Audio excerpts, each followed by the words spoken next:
16 साल की नाबालिग दलित लड़की स्कूल जाने के लिए बस में सवार होती है। कुछ दूरी पर बस जाती है और अगले स्टॉप पर कुछ मनचले लड़के उस बस में सवार हो जाते हैं और उस दलित लड़की के साथ छेड़खानी शुरू कर देते हैं। जब लड़की उनका विरोध करती है तो वहीं बस में सबके सामने वो लड़के उसके साथ मारपीट करने लगते हैं। इसके बाद ये वीडियो पूरे देश में वायरल होता है और इसके बाद तरह तरह के सवाल उठने लगते हैं कि आखिर 16 साल की नाबालिग दलित लड़की के साथ इतनी बुरी तरह से क्यों मारपीट की जा रही है और आखिर पुलिस प्रशासन क्या कर रहा था। नमस्कार, आदाब, सत श्री अकाल, जय भीम, जोहार। मेरा नाम है राहुल यादव। आज की जो सच्ची घटना मैं आपको सुनाने जा रहा हूं, दरअसल लखीमपुर खीरी का एक थाना क्षेत्र पड़ता है पड़ुआ। इसमें एक बस जा रही होती है और बस में दलित लड़की जो 16 साल की होती है स्कूल जाने के लिए सुबह 10 बजे निकलती है। 2 मई की घटना थी। 2 मई के दिन सुबह 10 बजे वो अपने घर से निकली थी स्कूल जाने के लिए। बस में सवार होती है। जो आगे वाली सीट होती है उस आगे वाली सीट पर वो बैठी हुई थी। उसी बस में अगले स्टॉप पर कुछ मनचले लड़के सवार हो जाते हैं। सवार होते हैं, बस में चढ़ते हैं, देखते हैं कि भीड़ काफी है तो वो आगे ही बस में खड़े हो जाते हैं और कुछ देर बाद एक मनचला युवक उस लड़की के साथ छेड़खानी शुरू कर देता है।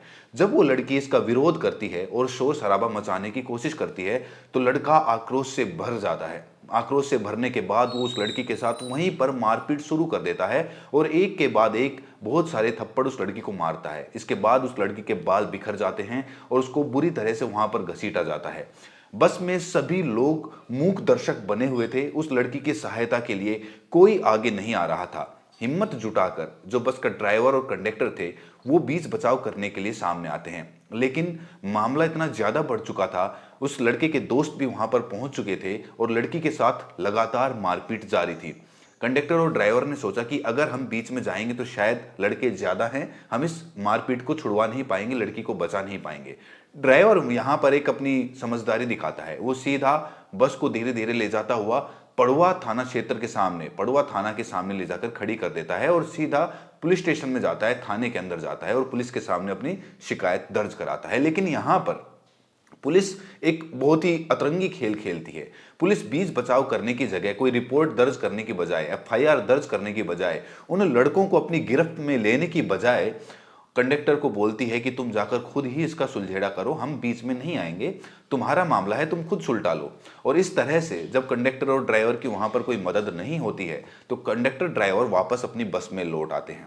उनको खुद ही बीच बचाव करने की सलाह जो पुलिस वालों ने दी तो उसके बाद वो अपनी बस को लेकर आगे बढ़ने लगते हैं। दुखी मन से बस आगे बढ़ रही थी और जैसे ही बस अगले स्टॉप यानी कि सिसैया बस स्टॉप पे पहुंचती है तो लड़के जो बस में थे वो अपने और ज्यादा साथियों को बुला लेते हैं। साथियों को बुलाने के बाद उनको फोन कर दिया जाता है और बहुत सारे लड़के वहां पर पहुंच जाते हैं।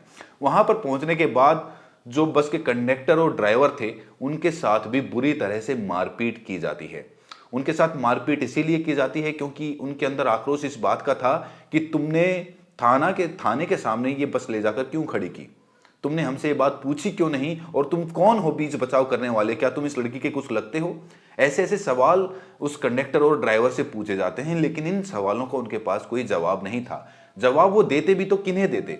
एक भीड़, युवकों की भीड़ जो काफी ज्यादा हो चुकी थी, उनका अगर वो विरोध करते तो उनको भी बुरी तरह से मारा पीटा जाता। और होता भी यही है, कंडक्टर और ड्राइवर को भी बुरी तरह से पीटा जाता है और साथ ही जो दलित लड़की थी उसको दोबारा से पीटा जाता है।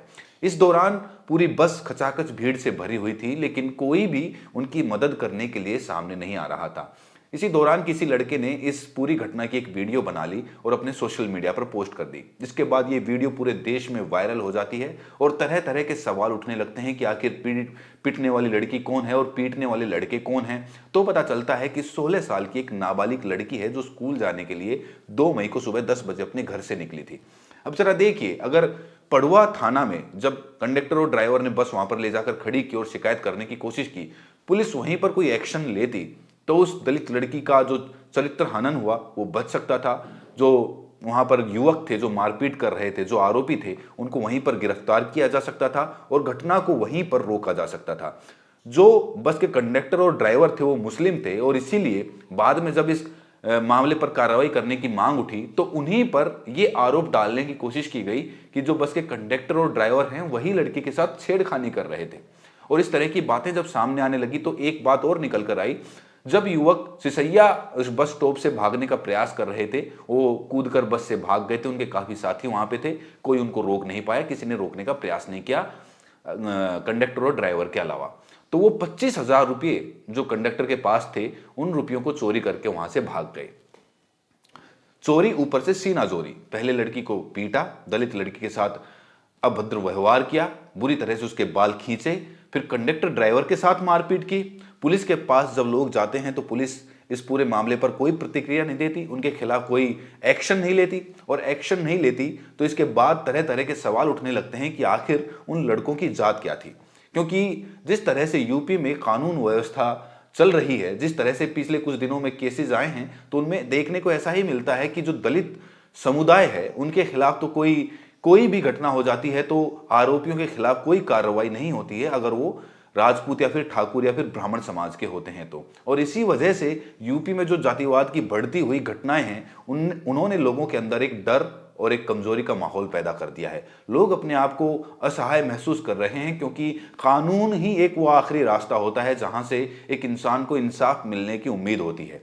लेकिन जब कानून आपका साथ ना दे, कानून आपके साथ ना खड़ा हो और आरोपियों को सजा ना दे बल्कि उनको संरक्षण देने का काम करे, तो ऐसे में दलित समुदाय के अंदर एक डर, एक कमजोरी की भावना फैलने का जाहिर सी बात है वो उसके अंदर फैलेगी ही। उसको रोकने का कोई और उपाय है नहीं। बस एक उपाय है कि पुलिस व्यवस्था, जो कानून व्यवस्था वहां पर है, उसको सुधार दिया जाए। और योगी जी से, जो वहां के मुख्यमंत्री हैं, जो कानून व्यवस्था का हमेशा हवाला देते रहते हैं, जो कहते रहते हैं कि हमने कानून व्यवस्था इतनी सुधार दी, जो यूपी है उसमें से गुंडागर्दी बिल्कुल खत्म कर दी। साथ ही एक घटना और हुई थी अभी मुजफ्फरनगर में, किसान नेताओं की एक बैठक हुई थी, बहुत सारे लोग वहां पर पहुंचे थे, और जो किसान नेता हैं राकेश टिकैत, उन पर एक हमला हुआ, उनकी पगड़ी वहां पर उछाल दी गई और वहां पर उनकी जान भी जा सकती थी, लेकिन सही समय पर लोगों ने बीच बचाव करा के उनको वहां से बाहर भेज दिया, जिसके बाद उनकी जान बच पाई।